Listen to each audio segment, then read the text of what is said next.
It sounds like thunder on that microphone. All righty. We are live, Josh. We are. That Good snuck morning. up on us again in the sports show this morning. It snuck up on us. That's a quick 1 minute. Yeah. Welcome in everybody to the weekend wrap up show. As Josh and I are sitting here just chatting away. Yeah. We're here to talk about the news that matters, Josh. We are. We're sitting here under pouring rain, but we're inside, so Right. we're good. And we're dry. We're dry for the moment. That's so, right. Till we go out to our cars.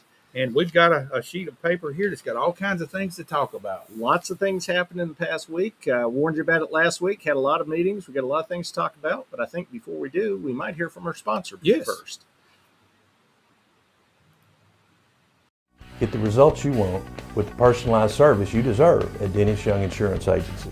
As a local independent agency, we offer coverage from several different companies, including Erie. So whether it's auto, home, life, personal, or business, we can find the right coverage to meet your unique insurance needs.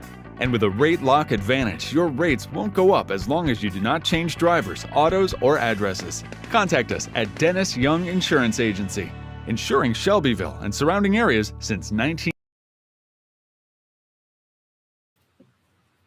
All righty. Talking about the rain, Josh, before we get started, we do have a chance of severe weather later this afternoon. There's a possibility of some isolated tornadoes, that thing. Everybody needs to stay abreast to their weather.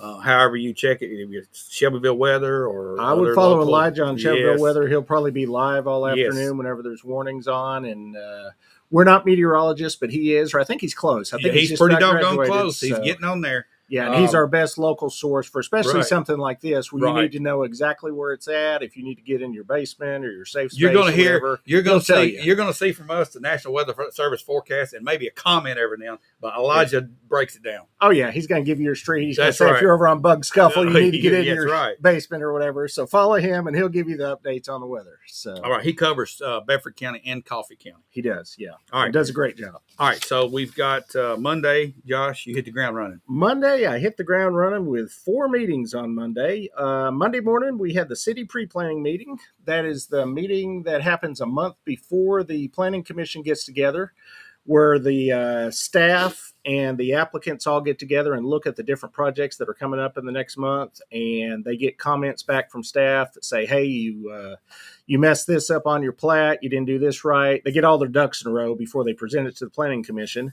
This was the shortest pre-planning meeting that I've ever attended, and most of the people in the room said it was the shortest one they'd ever been 15 minutes. 15 minutes. So there was not a lot on the agenda, and several of the items on the agenda, the people that were the applicants didn't even show up to the meeting. So we had 9 items. And the only one of note I just wanted to mention today was we got the site plan for the MTSU Academic and Flight Operations Building, which also includes aircraft maintenance and storage hangar. That is a 61,810 square foot building. I saw some renderings and drawings of that at the meeting. It looks like a really nice facility. As everyone knows, they just recently finished actually the council just approved the final piece of their land lease. They now have a little over 20 acres at our airport. They've already got students and teachers there. Speaking of which, they have some aircraft at the location now, what they're Correct. using. Yeah, they've already got a dozen aircraft there. They've already got a temporary building. They're already training students. But obviously, once they get a 61,000 square foot building, they'll have a lot more there. Right. I think about 6 weeks ago, we made the announcement that they were starting to actively. Yes, they're live. If you look in the sky.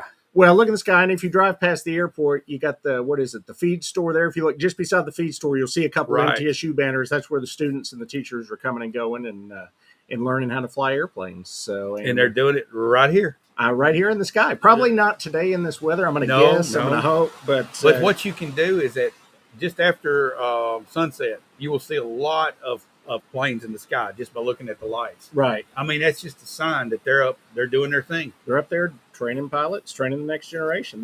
A lot of them get, I think part of their program eventually is they get commercial certification. Right. They go fly for the big airlines. That's their plan. So, that's the goal. So immediately following the pre-planning meeting, we had the City Growth Committee meeting. This is a smaller group of normally it's a different council member than I, but he had his wife wasn't feeling well, so I sat in for our vice mayor at this one. We had we've got our planning commission chairman sits in on this one, planning director, and then outside consultant city attorney. And we had two things on the agenda. This is traffic impact study standards and parking standards. This is all part of, we're trying to improve our zoning and subdivision regulations here in town to try to get us better neighborhoods going forward. Because as everybody knows, growth is coming. We got houses, townhomes, whatever popping up all over town. And part of the reason that some of what we're getting is not as nice as some of the surrounding areas is because our standards have been too low. So out of this meeting, the only thing that was able to get enough discussion to move forward is the traffic impact study standards. What it looks like we're hopefully going to do, assuming the Planning Commission and Council go for it, is we want to add that if you do a rezoning to a higher density in town, a piece of property, or if you try to annex property into the city, that the person doing that, the developer, has to do a traffic impact study right at that point on the front end. Currently, the way it sits, you can rezone as much property as you want to, and you don't have to prove whether the infrastructure is in place to handle that development in that location. Now, later on in the process, when you present the site plan, you do the traffic study. But at that point, it's already rezoned, so the city's on the hook for whatever is going to get built in there. Okay, we're talking about traffic here, but when a high density development comes into a certain area, it not only has an impact on the traffic, which is obvious out on Union Street and out where you live, and we've talked about that so much. Yeah. Okay, no turning lane there. It's just a mess when the traffic gets thick. Yeah. But not only do you have problems with traffic, you also have problems with your sewer and your water pressure. Okay, are there going to be any type of impact studies, or is there any way other than going and asking Shelbyville Power and Water and Sewer what it's going to do? On rezonings and annexations, already the city gets a comment from Shelbyville Power and Water that they can provide sewer to the property, that they can provide the water, police and fire. Everybody else was already looking at these rezoning. The only piece of the puzzle that was missing right now was the traffic. My question is the standards that are in place for those answers and those comments. I know that there was a study a year or so ago, not a study, but a workshop over at the Park Complex where our police our police chief made a comment about the high density and the population explosion that we're having. And our fire chief did, and our public works did, and everybody had a comment. So my question is, do they just say check off on it, or is there actually standards that they have to look at? If they have a standard or they have a formula, they have not shared it with planning in the city. Yeah, they're using their own internal they have to make that decision. So they do provide a comment that says that we can handle it, but they don't provide a number and say, hey, we think it's going to provide this many residences, we have this much water pressure. We don't see any of that. All we get is a yes or a no. There's an old sales tactic that I'll go to. And I don't know if you ever watched Green Acres years ago. Way back. Mr. Haney, they would ask him if he had a product. Yes, sir, I've got it. And he never had it, but he would always dig it up later. Right. Okay. This tactic can be used in this. Oh yeah, we can handle it and then worry about it later. That's a problem. If that's the case, I just wonder what standards. Now, this traffic impact study is obvious. Right. This requires an outside engineer to actually measure the traffic in the area and give a written report as far as that they give what are called, I think it's levels of service, and it's an A through F, just like a school grade. So if you're down there at a D or an F or something, you're like, we don't want that. As long as you're at an A, B, or C, you're usually okay with it. So it's a standard across. And I actually asked some of those questions. I said, well, can they kind of fudge the numbers? Can they decide that a house is going to generate this many cars where a business is this? And they said, no, there's actually there's a set of standards, kind of like building codes. I guess there's kind of a traffic study code kind of book that says, if you've got a residence and it's got this many bedrooms, it's going to generate this number of trips a day. And so they've done the numbers. They've done the math. Yeah, there's a standard in the industry for that. So we're going to start requiring those. Hopefully, again, this hasn't been approved all the way through the process yet, but requiring those on the rezonings and the annexations. I would think that those same type of demographics, looking at so many bedrooms, you're averaging this many people, then that's going to put this much drain on our water supply and our pressure also, and it's going to add that much to our sewer. That's the standard that everybody's hollering about water. Right. Okay. And you've got some surrounding counties and city entities have said, wait, we got to stop here because we're putting too much pressure there. and I've heard this has been in the news for the last year and a half, 2 years now that we're starting to get so much development. And everybody says, "Oh yeah, it's fine, okay." But then I hear a report from the Tennessee TDEC or whatever. Well, you got a problem with Duck River. Okay, well, which is it? Right. So yeah. No, I get your point, and we've got all we have to rely on here in the city is what would be our water and sewer experts, which is our utility company. So we're relying on them to provide us good information. Now, if we get down the road and we find out the information they gave us was bad, I think then we get a whole different discussion about who's on that board and who's making those decisions. Well, it gets down to customer service too. They want to provide good customer service. So I trust that the metrics are there so that we can do a study on that as well. Right. And I've seen this happen in the past, and maybe it will tighten up a little bit, where your fire department and your police department, they're going to actually start making comments instead of just not, well, we don't want to rock the boat, we don't want to stop a development. But if you can't provide the service and you can't do a good job of putting out fires and patrolling or whatever, we've got impeccable, just fantastic fire service and police department service here in Shelbyville. Oh yeah. Response times are really good, and our ISO rating is low, which is what you want. So, right. Yeah. And at some point, all this high density stuff puts a strain on that. It does. Yeah. So, which then leads to more tax dollars you might need to improve those. Sorry, we veered off the news and that's all right. We went into a little commentary. We do that from time to time. That's all right.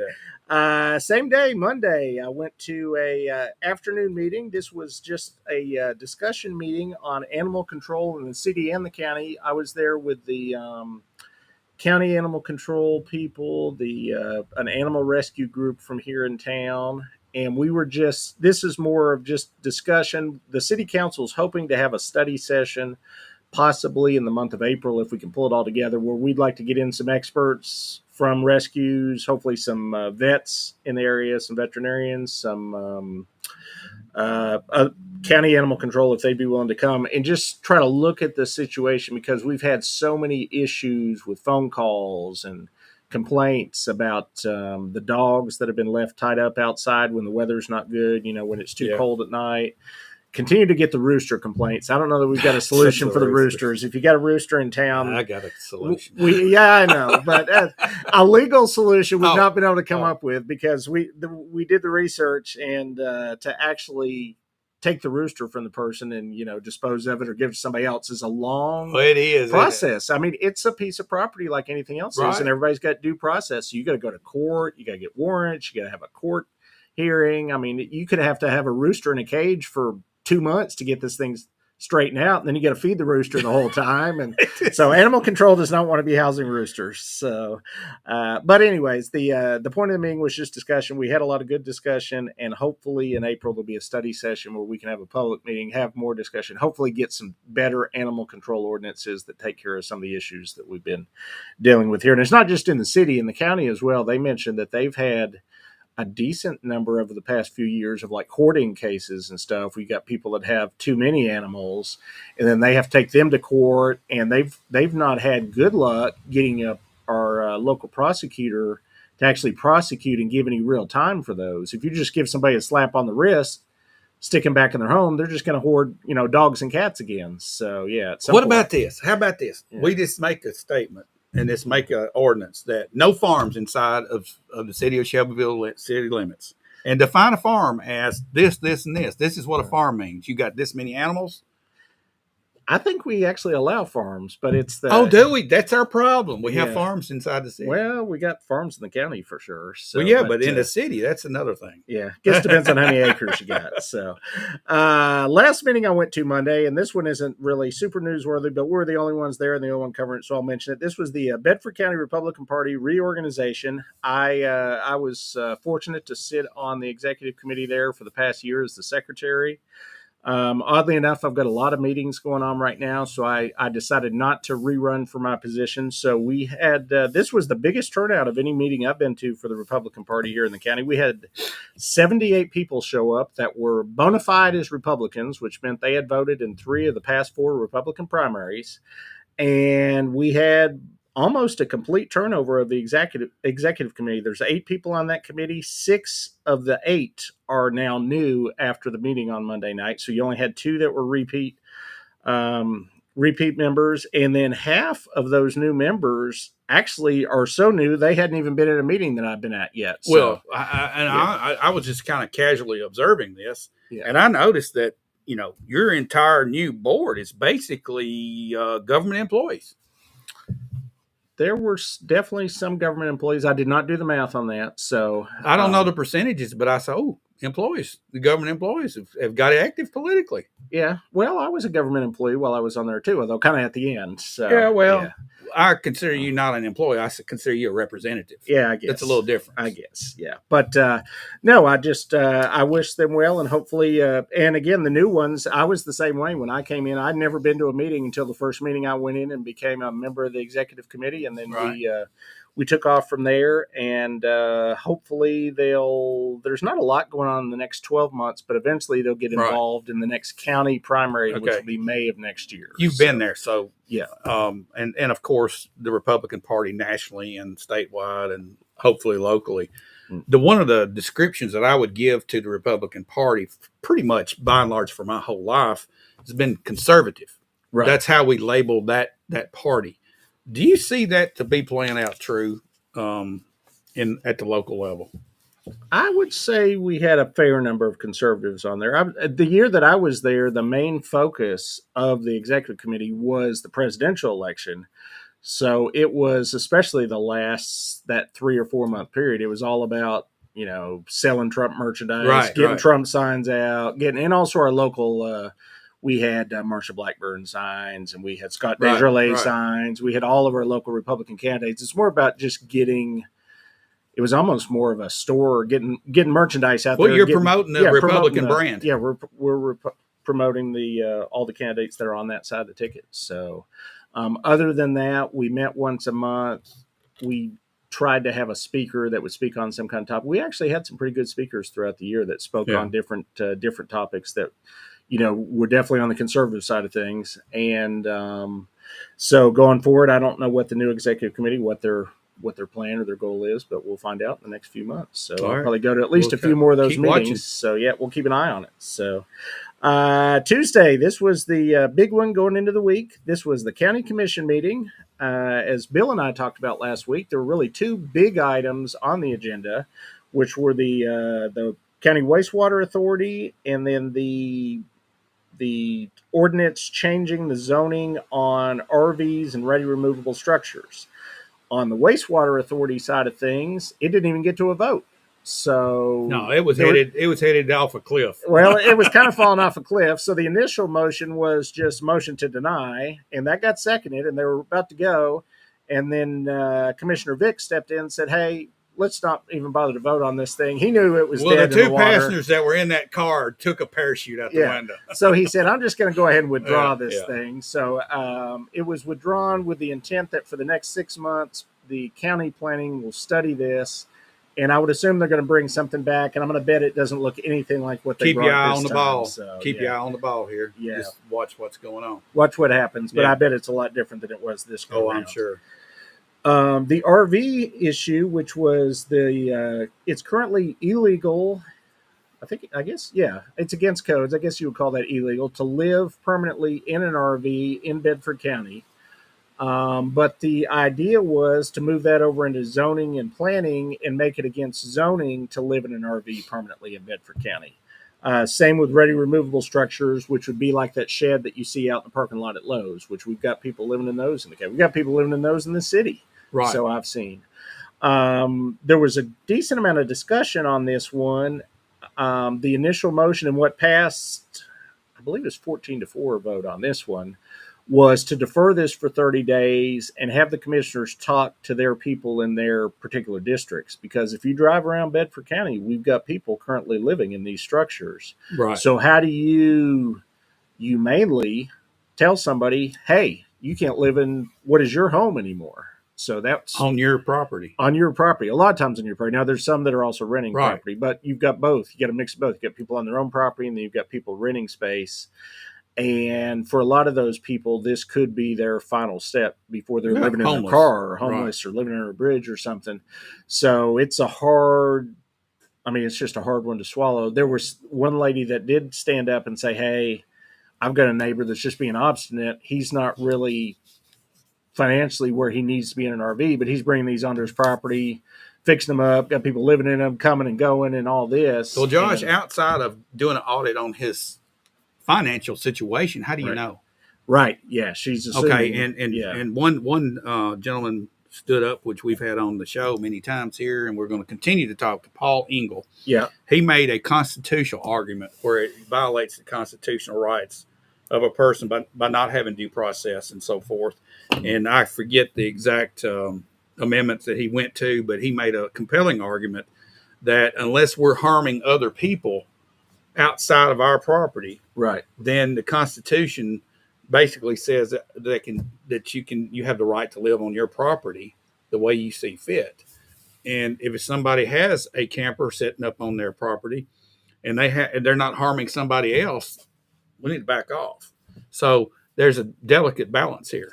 There is. And obviously in the county, I would say in general, you can get away with a lot more in the county than you can in the city. Right. I know that our city codes would probably be on you pretty hard on a lot of this stuff that is able to slide in the county.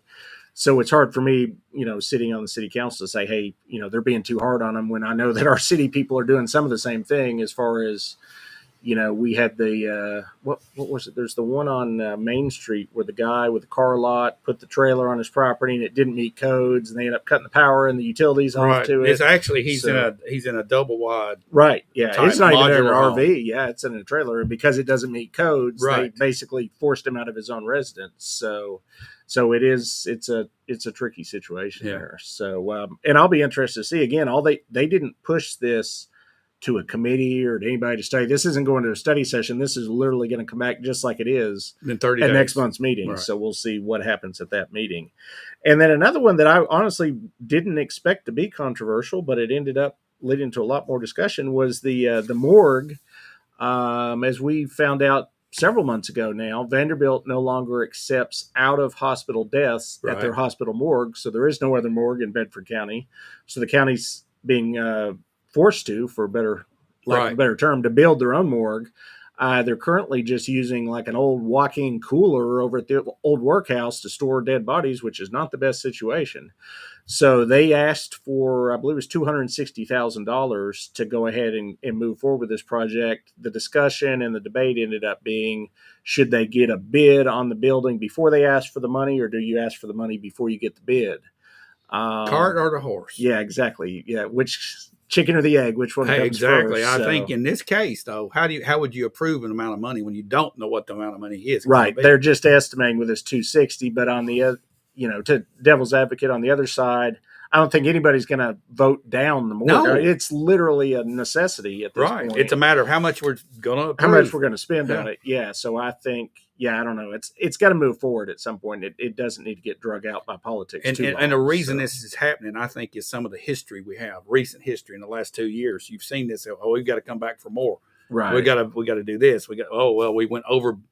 Well, we didn't have a bid, so let's get a bid, do it, get it done. Well, and I can say on that side of things, because I've seen the city side of it a lot, is happened on North Britain and is now Mhm. happening in front of the Fly. You can go ahead and get the bid, start the And it project, changes. dig a hole, and you get change orders, and you still end up spending. You got to get the right kind of bid. Yeah, It's because nailed down, ironclad. right, yeah, because you can't ever tell. I mean, I know things it. happen, so you don't ever know what's going to happen there. So, so that one ended up being controversial. Didn't expect it to be. It again will also be back next month, so we'll see where it goes next month. And then the last one that actually Bill and I didn't talk about it last week, but I heard some discussion during the meeting that piqued my interest, which is there was a property, I believe it was in Wheel, and it's a farmer that's not making enough money Right. selling corn anymore, so he needs to sell off some of his property. and he offered his neighbors two options. He said, I'll sell it to an agricultural producer that's going to put chickens on it. I guess, we got Tyson here. Why not have some chickens? Or I've got a developer that'll put houses on it, but the house developer wants 3/4 acre lots. Of course he does. Of course he does. And the chicken guy, he doesn't need anything because he's just putting up chicken barns. So the neighbors actually got together and signed a petition and said, hey, we'll take the housing development in our area. These are literally the people that are adjacent to the property. But the county commission didn't want to budge on the 1 acre lot size, which is currently required if you stay at the zoning it's at right now. It has to perk. And it has to perk, and it has to have septic. This developer was also on those 3/4 acre lots. He was looking at a step system. Of course he was. Yeah. And So that's the problem there. Yeah. So, Hey, it has nothing. This has nothing to do. And I agree with what the commission did here. Yeah. This has nothing to do with this person not selling his property or building, somebody coming in and buying it and building houses on it. It has to do with the lot size and the conditions. That's Right. it. It's not about we're against you building here. It's like we don't want a failed step system, and we've got a current code situation where it's 1 acre per lot. Yeah. And again, the flip side of that is you've got the guy there that's struggling with his farm, Right. and he's got property rights too. So he's looking at it as, man, I'm going to lose my farm or something if I don't sell this property for the right price.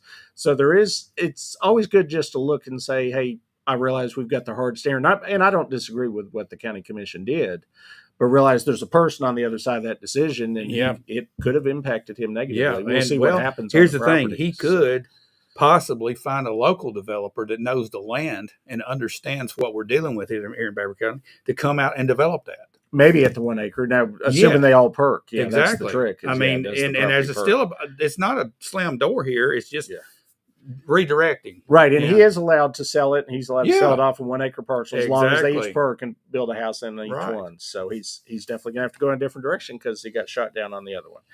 And as far as county commission, that was it at that meeting. Thursday was our city council meeting. I just happened to be at that meeting. So it was actually, it was shorter than I thought it was going to be. We had a 4-page agenda. I was sure we were going to go an hour and a half. And we had a couple people absent, and we moved quick, and the mayor was reading just as fast as he could, and we got done in less than an hour. So we had several items that I thought were interesting and also kind of important to the city. This was the final passage of the waste transfer station regulations. We talked about this for weeks back when it was more of an issue, and back when we were still doing our research on it. And after all the research and the discussion and the back and forth, it was decided that this was okay to put in the city. And the vote is happening. Actually, I just saw an agenda for the end of this month for the Planning Commission. We're going to be reviewing the plans for this. And I would assume, since it now meets our new regulations, it will get approved, and we will be getting a waste transfer station over behind the high school across Railroad Avenue where it was proposed at.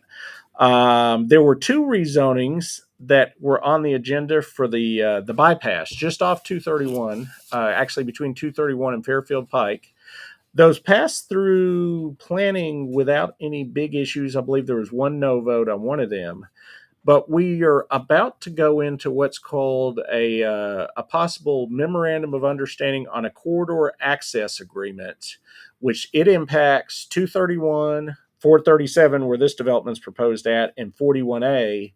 And this is an agreement between the city, the county, and on the case of 231, Rutherford County, on access to those state highways, kind of the spacing between driveways, the spacing between intersections, spacing between red lights. And this involves all of us and TDOT. There's a big meeting on that March 25th, I believe, where the city and the county are actually both going to be at that meeting, and TDOT.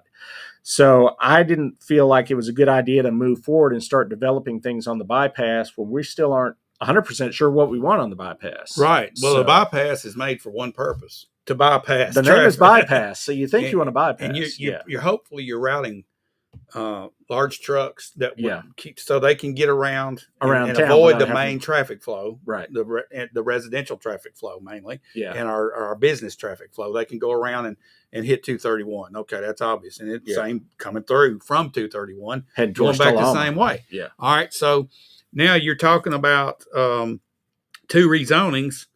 What type of rezonings are they? Yeah, one was going to be an apartment complex, and one was going to be just some kind of general commercial C2. I don't know that it even had a plan yet with what they were going to So do. you're with looking it. at an So, apartment complex on the bypass. right?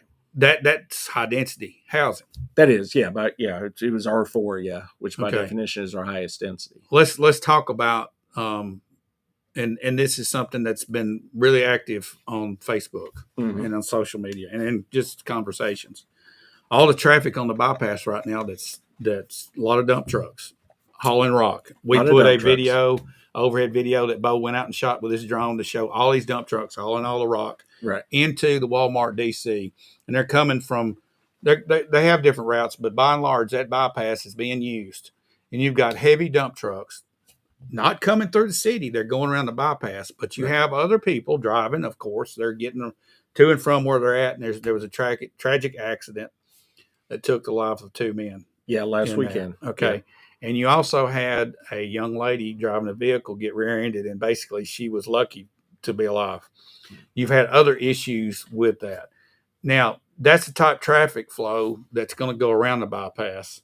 And the more residential, more small vehicles you put in there, just from going their day-to-day traffic, the more of a problem you have with these intermingling. Right. You know, big trucks and little cars, you know, we all have to deal with it. But when you put it in a concentrated area like that, this high density housing being on the bypass could be an issue. Could be. Now, we've already, unfortunately, built up Fairfield Pike on both sides of the bypass with the same, pretty much the same level and we're of density. hitting it with that traffic already. Yeah, so we're already hitting it with a lot of residential traffic. So it'll be, again, the only reason we deferred it, or that I made that motion, was to just to make sure that the city council and planning is all on the same page of what do we want on that bypass. Do we want high density housing on that bypass? Do we want just commercial on the bypass? Do we rather nothing be built on the bypass? You know, what are we looking for? We need to be on the same page, because if we do go ahead and rezone this the next couple months, at that point, the developer can build whatever we allow on there. So we just need to make sure we're on the same page, that we've got a plan, that we're not just being reactive, that we're being proactive and stuff like this. Okay, so we've had so many years of just reacting to.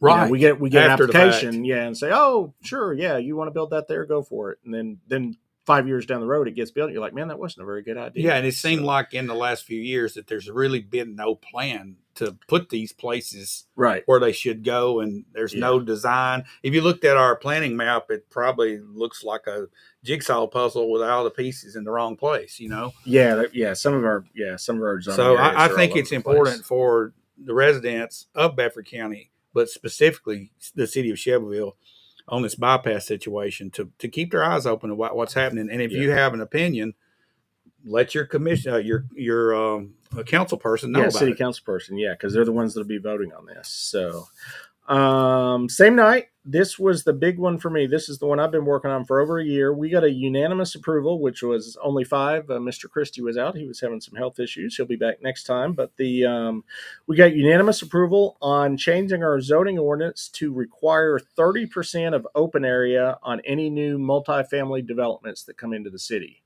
So what that means is, if it had already been approved before this goes into effect, they're grandfathered in. They don't have to. But going forward, from when this takes effect, which this won't take effect until there's a date in April, I believe, assuming we pass it next month.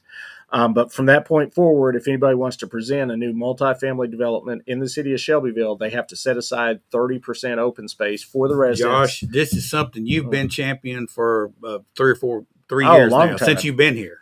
Since I saw that first big PUD that they were going to put in on my side of town, that had basically nothing. Very little. It had 5%, 5% usable space out of the whole development. So this for me is a big one. I'm glad we're moving forward. We still have to put this language into PUDs, which is supposed to happen next month. But if we can get that on all of those, it's just one more tool that we can use to hopefully improve the future developments that come into the city. Another item that came on was we had the daily pass fee at the rec center, which has been $3 for as long as they could remember. Now, for $3, you didn't get to use the whole rec center. You just got to use one area. So if you were a kid and you wanted to go swimming in the pool, you paid $3 and you could get in and use the pool. They made the decision that it had been at $3 too long. I was a little on the fence on this one, but this passed through our Parks and Recreation Committee and was requested by the staff there that we go to a flat $5, which we already had a $5 pass, which got you access to the whole rec center. So what this is doing is just eliminating that $3 option. So everyone now that comes in and is not a member, if you're a member, you don't pay anything. Right. But if you're not a member of the rec center, you now have to pay $5 to come in for the day and use the pool. Right. But if you do pay $5 for the pool, you can also go use the weight room. You can also go use the other facilities there as well. They did it the last minute at a 60-day grace period because if you had been watching anything other than Shelbyville Now, you had no idea this was coming down the pike. I didn't see this in the paper or Facebook or anywhere. So they're going to give a 60-day grace period, but at the end of those 60 days, which will be about when summertime starts, when those kids go to use the pool, they're going to have to come with $5 instead of $3.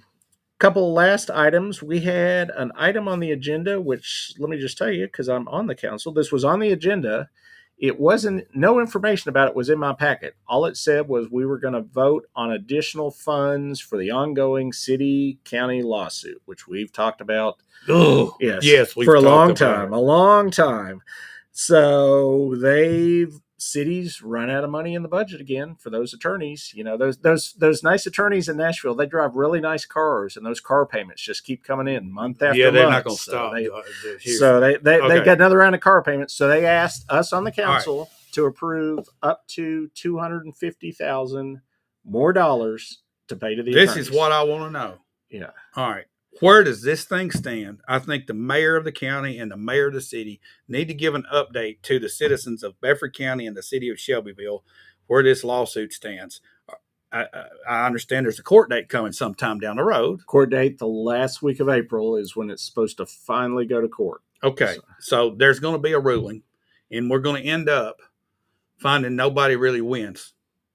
Well, there'll be a winner or a loser in the ruling. I know but that, nobody but wins. The people are not winning. If you're in the county and the county wins, the city people win. I don't know. I mean, because if we're in the city, we're part of the county, right? So this is my beef here. Yeah, you're fighting. Nobody's yourself. winning. Yeah. It's my left pocket taking money. Well, wait a minute. They're taking money out of both pockets, really. Yes, and we're getting to drained. the lawyer in Nashville. We're getting the only people that win on this are attorneys. Yeah, that's all I'm gonna say. Yeah, and I'll just point out that you weren't here when that happened either. Well, yeah, I didn't approve this to begin with, and there was only one no vote on Thursday night, and it might have been me. It might have been. I couldn't. Here's what happens. I just, in good conscience, I could not say, let's take $250,000 more of taxpayer money and shift it to some lawyers up in Nashville. For what? Yeah, that's the question. All right, let's just suppose that had been 5-0 against that. What would have happened? Our attorney's going to walk off and leave us? I don't know. They've got a lot of our money already. You would think not, but they got an investment here, I guess, or do they? Well, you're on your own. As long as the money keeps coming, they got okay. Yeah. So you basically you're hijacked here. Oh, you're hijacked. Yeah. And imagine if somebody appeals this. I mean, what could go on for years to the attorney fees at that point. This is never mind. I'm not going to say anymore. Yeah. I mean, I think it was one of the. Yeah, actually, it was the Times Gazette emailed me after and said, hey, just, why did you vote no on it? And I said, this is an issue that, and I actually kind of agree a little bit with the city side. I'll say that, and I heard this from a realtor the other day. If you look at our property tax rate in the city of Shelbyville, there are 424 property tax jurisdictions in the state of Tennessee. We are number 47. You don't want to be at the top of that list. No. We're in the top 11% in the state of Tennessee for property tax if you live in the city of Shelbyville. Part of the reason we're that high is because of the imbalance in where we send our local sales tax. The city only gets a little over 30% of the sales tax dollars, where over 60% of it goes into the county. And that was done because of this agreement that was done 50 years ago. So what needed to happen, or if I could again wave my magic wand and make it happen, was the city and the county needed to sit down, have that negotiation, and come to a better negotiated agreement. But for whatever reason, none of the parties could get on the same page and negotiate. So instead, they hired lawyers, and now we're fighting it out in court, and everybody's losing. So if it couldn't be negotiated, and when did this start? 2023, I guess, somewhere in there. The party that refused to negotiate, somebody should have made that public and said, hey, these people are refusing to negotiate. We've got an election coming up at X date, which in this case, if you were saying the county was more obstinate, you say, hey, we got a county election coming in 2026. Let's put some people in office that are actually willing to negotiate and do the right thing for the people. So let it be taken care of at the polls. It doesn't cost anything to take care of it at the election booth. It's costing us a lot of money to take care of it in the courtroom.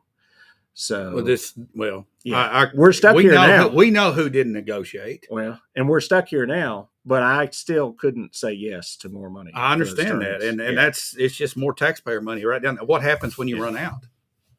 Yeah, I guess we just keep running checks. I mean, I don't know that there is bad checks. Yeah, I guess bad check. We start bouncing. We start putting an assessment on everybody. Yeah, I don't know either. I'm not. Yeah. Are we going forward? Are we going to start a legal fund fee? Maybe we'll do a GoFundMe and start raising. There you go, Josh. I don't know. It's concerning. It's troubling. It's one of those things. Some things you and I just can't fix. We can talk about it, but we can't fix it. It is embarrassing. It's embarrassing. I feel stupid. Yeah. Last item on the agenda on Thursday night, and this one we actually had quite a bit of discussion on. There was a request for a pilot program, which is a payment in lieu of taxes from one of our manufacturers here in town, Century Mold, who is a great company providing a lot of good jobs here to people that live in Shelbyville. I believe they have 187 employees. They're about to buy an additional up to $6 million worth of equipment, and they asked for a tax deal on that. They have previously gotten 4 of these, we found out as part of our research, and this, I guess, would have been the 5th. And they requested, I believe, like a 10 or a 15-year deal.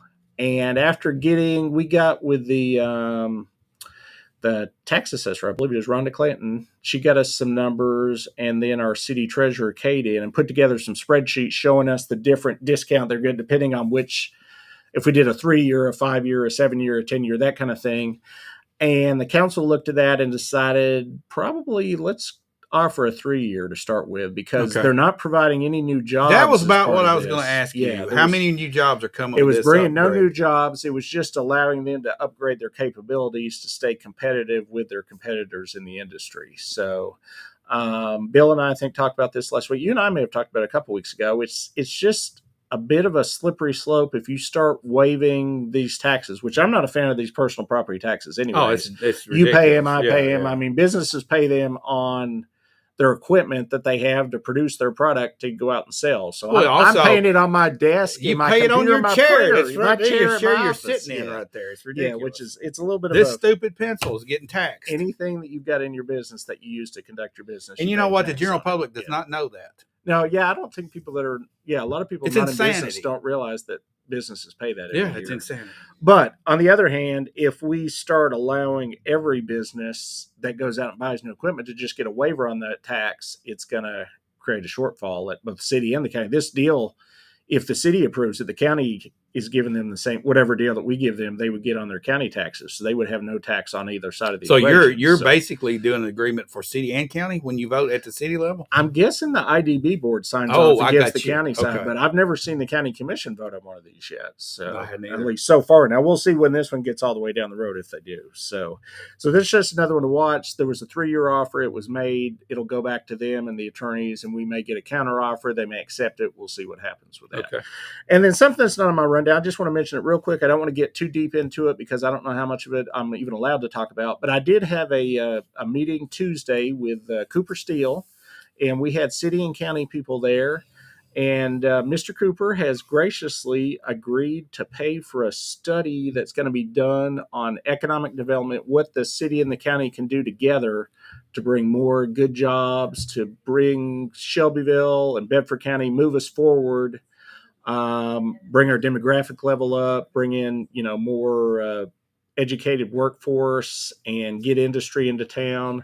And they'll make their own announcement at some point. But I just wanted to say thank you to them for the meeting, for the tour, and we appreciate the generosity that they're showing there in doing this. They're doing this at no cost to taxpayers. Right. They're covering all the costs of this on their own. And I'd say there'll be more information forthcoming, and it should probably come from them because it's their deal. But just want to say I appreciated that, and I went to that this week as well. So, and other than that, unless you've got something else, I think we should hear from our sponsor, and then we'll talk about what's coming up in the upcoming week. All right. We'll be right back. Get the results you want with the personalized service you deserve at Dennis Young Insurance Agency. As a local independent agency, we offer coverage from several different companies, including Erie. So whether it's auto, home, life, personal, or business, we can find the right coverage to meet your unique insurance needs. And with a rate lock advantage, your rates won't go up as long as you do not change drivers, autos, or addresses. Contact us at Dennis Young Insurance Agency, insuring Shelbyville and surrounding areas since 19... All righty, welcome back to the News That Matters, the weekend wrap-up show. Josh, we're fixing to wrap this up, and you're going to tell us what's happening next week. Next week, not as many meetings as this week. Thank goodness. I may get some actual work done this week. I hope my customers will appreciate it if I do. I'm sure they will. Tuesday night, we have the monthly county committee meetings. This is the Rules and Legislative, the Public Safety, and the Courthouse and Property Committees. They're going to meet at the Historic Courthouse at 5 o'clock on Tuesday night. A couple items I'll be watching is the Rules Committee. On their agenda, they're going to rediscuss the possibility of adding a budget committee to the county, Right. which we have been very big advocates of this. Right. This adds an extra layer of oversight to the county budget. It gets some new county commissioners involved in looking at the budget and helping shape the budget as we go forward. So it's all part of the 1981 Act that we currently operate under in the county. And just hoping that they can come to some And it's kind of highly agreement. recommended by So the state. it is. Yeah, it's actually, if you look in the 1981 Act, there's a whole chapter just explaining Right. how to do this budget committee, what they're, how it's formed, what they're actually do and everything. So I'd like to see that go forward. We'll see what happens with that. Also, the Courthouse and Property Committee is going to look at this morgue issue again. Since it was deferred a month, they're just going to look and see how far along the process they are at getting actual dollar amounts of what this is going to cost us. And other than that, I don't remember anything crazy in Law Enforcement Committee. But always something comes out of left field at these meetings. Sure. You don't ever know what's going to be a hot button issue all of a sudden. Right. So we'll be on the lookout for that. I will say on the law enforcement, which actually I believe is called public safety side of things again, there are still issues out in the county, which I'm hearing on we're still using the old analog radios in Bedford County for county. The city has digital. The county's still on analog. We bought from Motorola $6 million worth of radios, seems like forever ago. Yeah, during the COVID money. We got $6 million, bought a set of radios. They're gathering dust. They still have not been able to get all the kinks worked out to roll those out countywide. The problem with that is, in anticipating that move, they've not been doing the normal upgrades you would do to that analog system, assuming that they're going to roll over to the digital. So we've got first responders that I know personally, particularly in the direction, if you head up towards Wartrace and Bell Buckle, they'll get on a call and they've got no signal on their radio. So they're having to use their cell phone to call back to the comm center from an emergency situation. This is something that needs to be handled fast. It is. I heard one at a meeting this week. There was a first responder in Flat Creek, I believe was the location. Not only did the radio not work, they couldn't get a cell phone signal. They had to pick up a landline phone. And where did they find that? Luckily, the person that was at the location, they knew cell phones didn't work. They had a landline still because that was their only way of contact. They picked up a landline phone and called the comm center.